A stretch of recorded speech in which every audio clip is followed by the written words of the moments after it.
falar algumas coisas aqui, algumas dicas para quem está entrando no mundo da programação. Eu havia iniciado falando que era uma pergunta, na realidade não é uma pergunta, né? Um pedido de ajuda de algumas pessoas que não são da área da programação. Algumas das pessoas que estão aqui no ao vivo já estão estudando, outras já estão atuantes no mercado de trabalho, outras estão procurando. Então eu vou trazer alguns tópicos, falar sobre eles, né? Por baixo aí são 13 itens, são 13 tópicos que talvez venha ajudar a esclarecer a mente das pessoas que estão ali para entrar, para estudar ou para se tornarem desenvolvedores, programadores. Quer estudar para ser programador, né? Então o primeiro ponto que eu vou colocar ali é ter um objetivo. Pô, ter um objetivo é um ponto muito importante. Muitas pessoas não entendem, só pensam, vou entrar na área da programação, né? E não tem uma resposta simples. Por quê?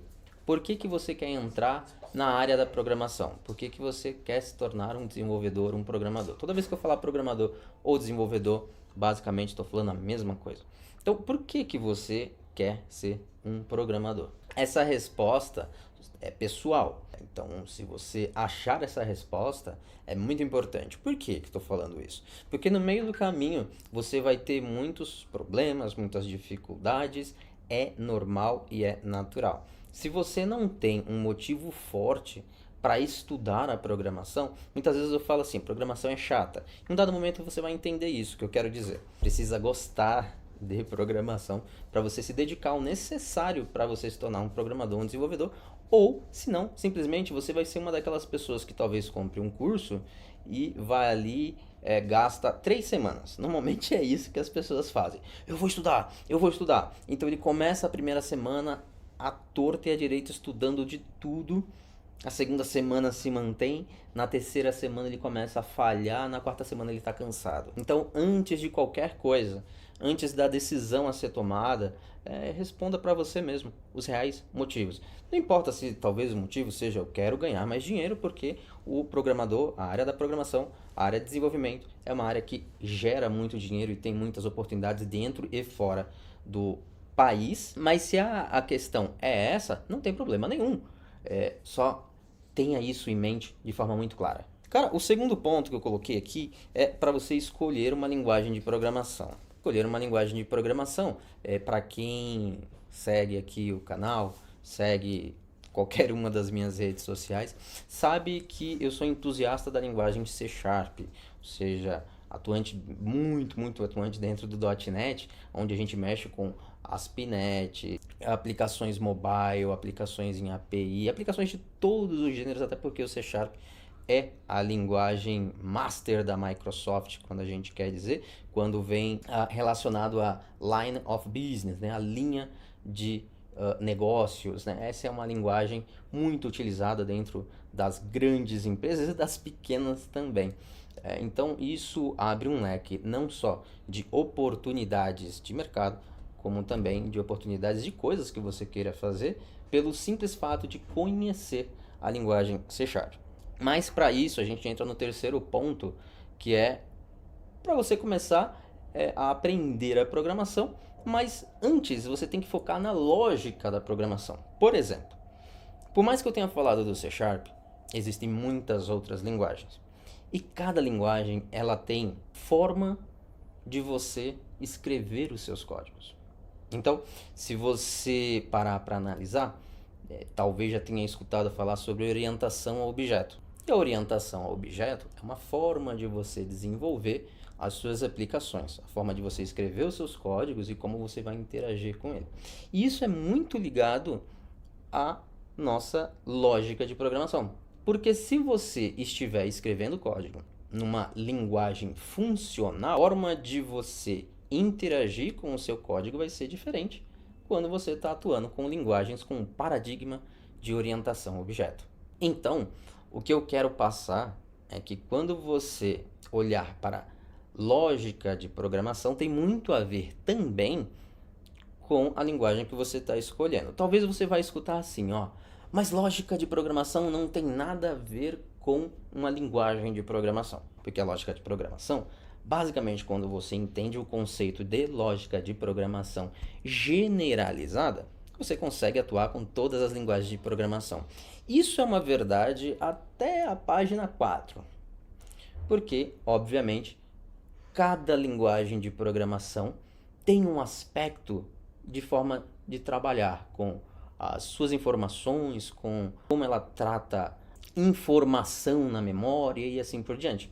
Como ela interage, as ferramentas e os artifícios que ela cria para que você possa interagir com as informações que você quer capturar, guardar, manter e processar e apresentar.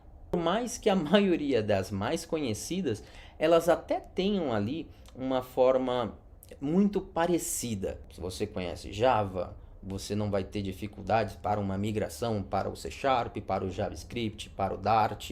E eu não vou ficar citando porque tem trocentas outras linguagens que tem, de certa forma, ali uma extração do que é uma das linguagens mais conhecidas, a linguagem C. O quarto ponto que eu coloco aqui é não pule etapas. Como assim não pule etapas? Pois é, o ponto que eu acabei de citar para você sobre lógica de programação, não vai pular etapas. Se você, por um momento aí, conhece a comunidade didáticos no qual eu tenho várias aulas lá dentro, você vai ver um módulo gigantesco. E nesse módulo, que é do zero ao profissional, a lógica de programação ela está meio que inserida ali no processo passo a passo. Então, basicamente, você nem sente que você está estudando lógica de programação, mas a forma de apresentar como a linguagem ela se desenvolve e os conceitos você vai absorvendo é o formato que eu peguei para deixar de uma forma mais fácil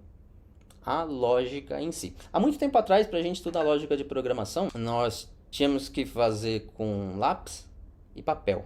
E ali a gente ia escrevendo, tentando mentalizar e fazendo exercícios, provas e assim por diante. Mas a melhor coisa, que a minha opinião, é muito relacionada a você, no fato de não pular regras, não porque eu não tenho que estudar a linguagem de programação. Pelo contrário, utilize lógica de programação nos exercícios no quando você está aprendendo ali a sua linguagem. Agora, não se perca, então eu vou até voltar num ponto, né? Não se perca quando você estiver atuando com a sua linguagem de programação que você escolheu aí. Não se perder, e quando eu falo se perder, é pela quantidade de tecnologias e linguagens que existem para a gente estudar e aprender, mas no processo que você está inicial para aprender a programar, é muito importante você focar. Então, se é lógica de programação, pode escolher a sua linguagem e você usa ela para você poder aprender, não só a programar e a conhecer a linguagem que você vai se desenvolver aí durante o teu tempo de estudo, não pule etapas. Uma dessas etapas é olhar para o lado e querer estudar outras coisas. Para nós que gostamos de estudar, a tecnologia, ela de certa forma, ela pode ser um problema. A quantidade de novas tecnologias, ela é absurdamente grande. E aí, quando você olha outras pessoas estudando aquela outra tecnologia, você fala, poxa, eu também quero, é tão legal. Só que, no exato momento, você se condenou a não evoluir. Então, tenta focar. E uma dessas formas é não pular etapas.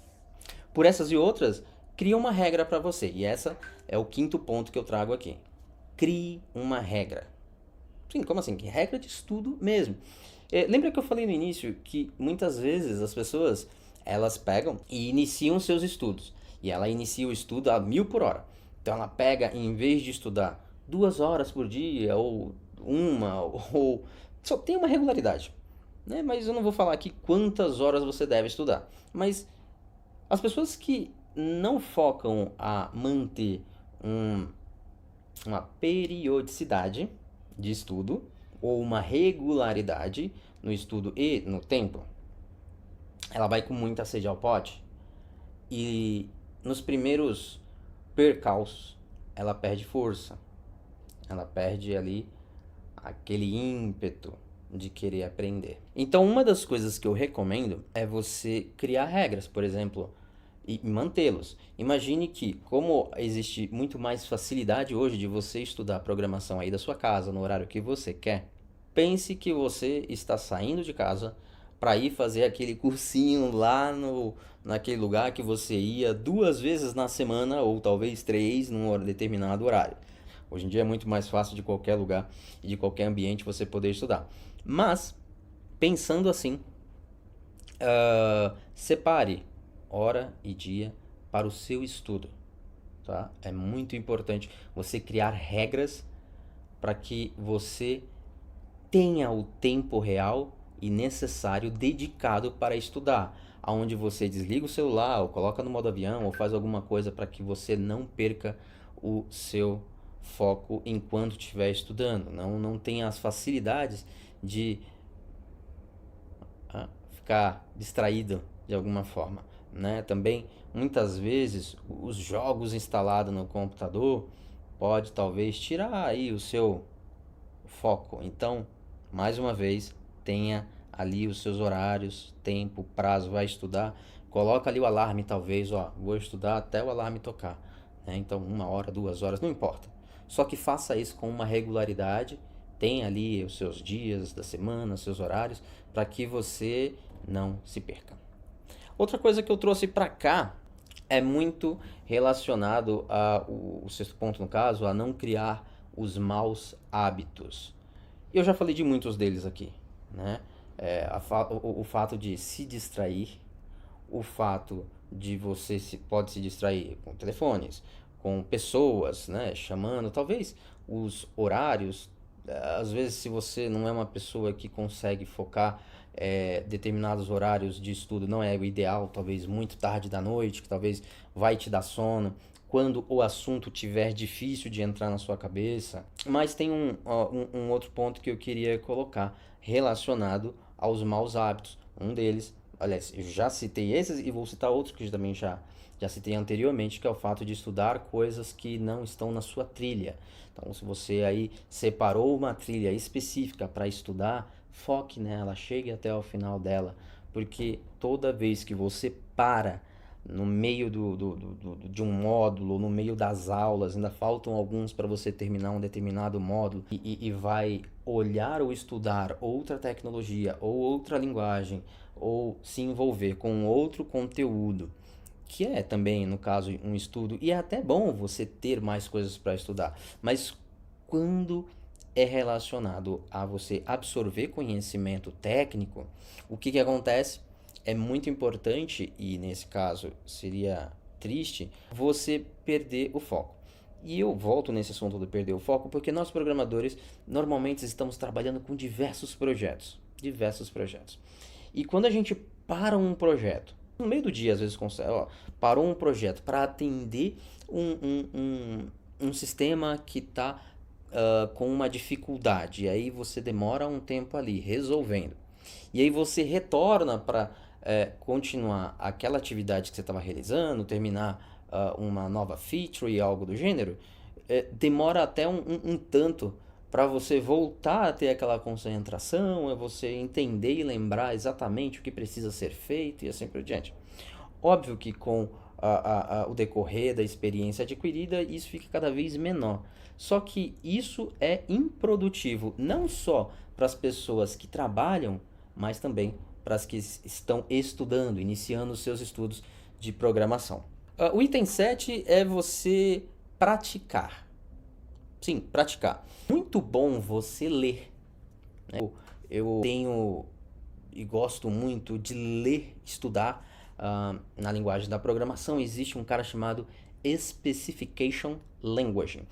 Pega aí a linguagem que você se dedicou a estudar, vá lá no seu buscador que você mais gostar de utilizar no seu computador, no seu celular, e pode colocar Specification Language, que é a especificação da linguagem e o nome da sua linguagem. É provável que você encontre ali Specification Language da linguagem que você bem desejar.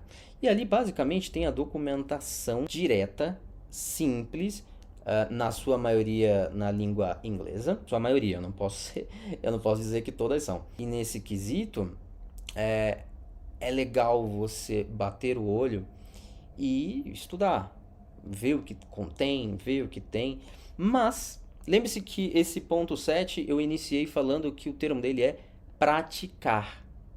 Então, tudo que você vê no seu tempo de estudo, fazer alguns testes, que é muito importante também, você não só deixar o tempo de estudo, eu vou estudar 2 horas. Tira ali 15, 20 minutos para aquilo que você leu, você meio que escrever o código, ver o que realmente aquilo faz. Porque a gente só aprende, eu quero dizer, no sentido de absorver com mais facilidade os códigos que a gente escreve. Você pode até ler, saber que existe, olha, isso dá para fazer. Se você não meter a mão na massa, se você não praticar, você dificilmente vai absorver o necessário para você se tornar um programador. Muito importante também, dentro ainda desse item, você aprender a ler códigos. Eu já falei isso em outras vertentes, de outras formas, mas aprender a ler código é uma das coisas que mais vai fazer você se tornar um programador e na realidade eu vou um pouco mais além. Quando você já é um profissional, ou seja, já recebe dinheiro com a programação, ler código vai fazer você ganhar muito dinheiro. Vai fazer você evoluir muito na sua carreira. Porque uma das maiores dificuldades é ler código que outras pessoas fizeram. E muitas vezes nós vamos ali dar suporte, ajudar a dificuldade dos projetos que já estão rodando e que foram escritos há muito tempo atrás. E quando você lê o código, você entende tudo o que o sistema está fazendo. E nesse caso, envolve muito o que você já aprendeu lá atrás com a lógica da programação. Então é importante porque, com isso em mente, quando você está lendo um código, muitas vezes os códigos estão mal escritos, os códigos têm problemas e você consegue, lendo os códigos que eu estou colocando aqui, não são seus códigos, são códigos de outros projetos e assim por diante, e muitas vezes você precisa ser um pouco mais expansivo na forma de pensar, ler códigos e entender o que está acontecendo ou como está acontecendo. Eu vou colocar mais um ponto, que é o caso de você pedir ajuda. É pedir ajuda mesmo. Veja só, programação, eu falei num determinado ponto que programação é chato, né? Mas por que eu falei que programação é chato? Ela é chata no sentido de ser difícil. Ainda mais quando a gente entra no quesito bugs, problemas.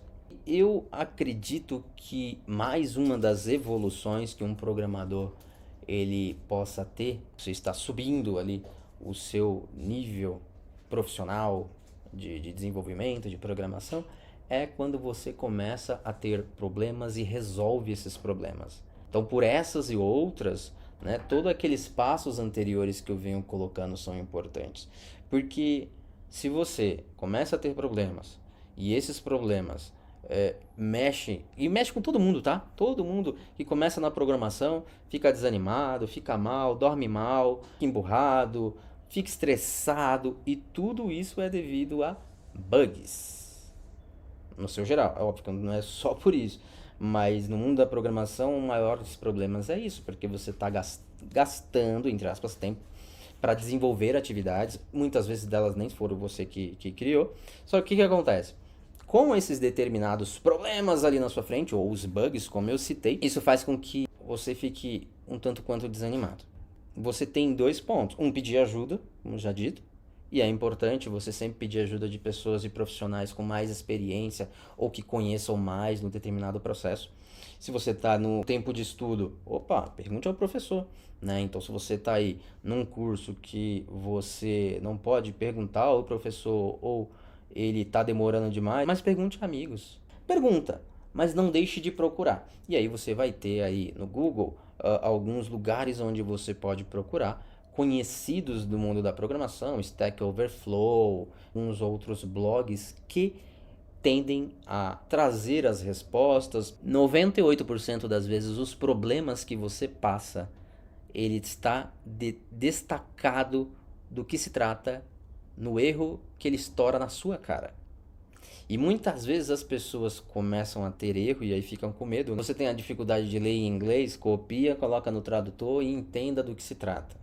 Porque muitas vezes uma pesquisa rápida você consegue resolver o problema, né? Eu sou uma das pessoas que não gosto de recomendar copiar e colar, de forma nenhuma. Eu acho que o programador ele precisa aprender e entender. Mas relacionados a bugs, você vai ter que, se você está com problema, você tem que correr atrás, pesquisar, procurar. E muitas vezes você vai encontrar isso em algum site. O caso aqui não é que, opa, não posso copiar esse código. Não, não, não.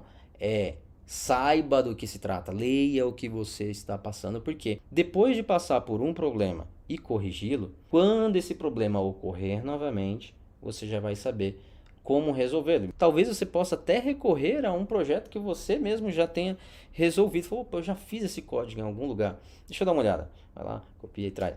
Né? E isso aí também é normal e é processo do aprendizado ali do programador. Eu já falei de você pedir ajuda para amigo, eu já falei de você procurar problemas e buscar eles no Stack Overflow, no Google, em blogs, certo?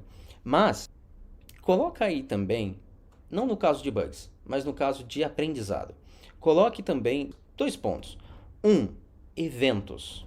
Então vamos colocar aqui, você está estudando .NET, vai sair o .NET 7, a nova versão, e ali vai ter coisas novas, que talvez eu até sei de algumas, mas não sei de todas. Poxa, mas você tem 20 anos de desenvolvimento?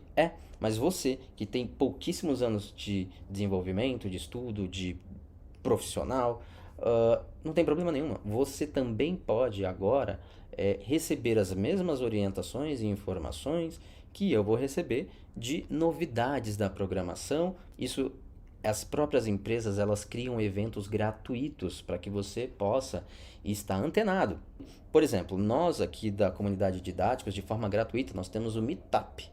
Né? Depois eu vou deixar o link em algum lugar da forma que você está assistindo esse vídeo. O Meetup são eventos que nós criamos para trazer informações. Por exemplo, os próximos assuntos vai ser .NET MAUI. Não precisa nem pagar um curso para isso. Em canais como o nosso do YouTube e muitos outros de outras pessoas, de outros profissionais que tratam de assuntos técnicos. Não deixe de procurar referências de estudo. O próximo ponto, crie um projeto e compartilhe com todo mundo. Bem, quando a gente fala isso, você vai pegar todo o teu estudo e colocar em algum lugar que seja visível para outras pessoas poderem opinar, ajudar e avaliar. Existem pessoas que estão criando o seu currículo, mas não tem experiência nenhuma.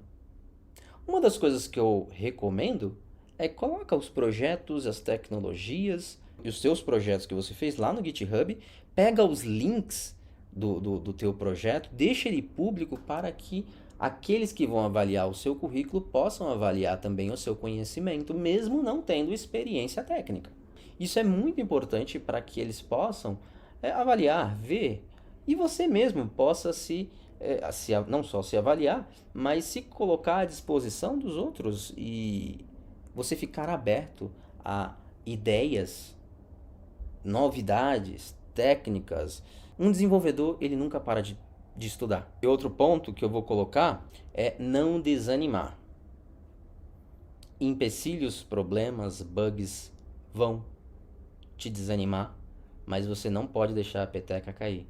É normal ter problemas, é normal ter dificuldades, mas lembra do primeiro ponto, o porquê que você está estudando.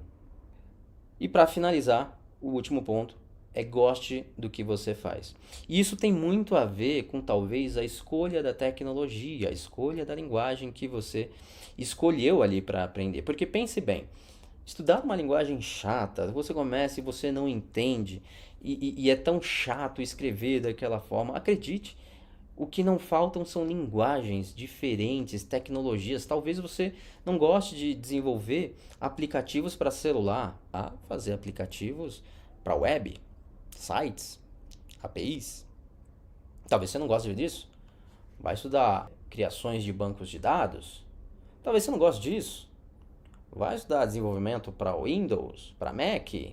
Talvez você não goste disso. Vai desenvolver games. Talvez você não goste disso. Vá aprender sobre a parte de BI, a parte de análises. Olha, eu poderia ficar aqui citando vários pontos. Se você não gosta, procura o que gosta. Se você não gosta, procura o que gosta. Porque quando você gosta daquilo que você está estudando, você se dedica mais, você foca mais, e mesmo que os problemas te desanimem por um certo tempo, você rapidamente se reestrutura a. Por quê, né? Porque se você gosta, você vai se esforçar a voltar a estudar. E isso é muito importante. Infelizmente, o que eu mais conheço. Pessoas que começam a estudar a 1000 por hora. E eles começam e vão numa loucura desenfreada, 12 horas estudando por dia. Calma, senhor. Daqui a algumas semanas eles estão totalmente cansados. Então essas são algumas dicas para você que está iniciando na programação. Eu sei que foram muitas, mas eu espero que tenham sido boas para você.